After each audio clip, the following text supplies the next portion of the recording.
So after we realized we were going to do this big photo shoot, have 100 women and do it in one day, which was, a really enormous thing to try to take on, this phrase 100 lashes came to focus for us. When we launched the campaign, there were definitely some people that asked us, what statement were you trying to make? Were you really talking about 100 lashes? Were you talking about women being harmed or treated unfairly? There are places all over the world where women are disciplined and harmed in public for simply being themselves.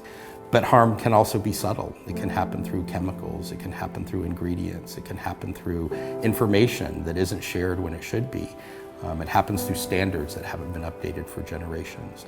And so we meant to be provocative and to say that any type of harm to women, whether it's overt or whether it's subtle, whether it's cultural, whether it comes from a company or an institution, is just not okay.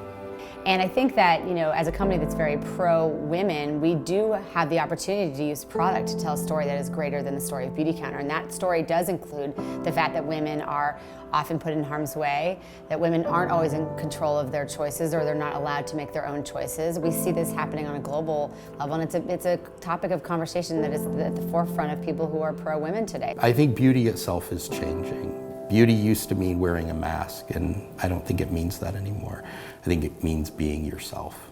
I think that for many decades we were all told that we had to look a certain way, and that way was I always say that the top models don't even look like themselves in these pictures. You were told to be, a certain way, and most women can't live up to that. I mean, I see it in my own daughters already, and they're little girls and they're still trying to meet expectations or to look a certain way, and that needs to change. Every human is beautiful, and we want that to shine through. And I think the new beauty, this new generation of beauty that Greg and Beautycounter are creating is about that confidence. It's about the simplicity. It's about the truth of yourself. It's about imperfection and joy and permission to be exactly who you are.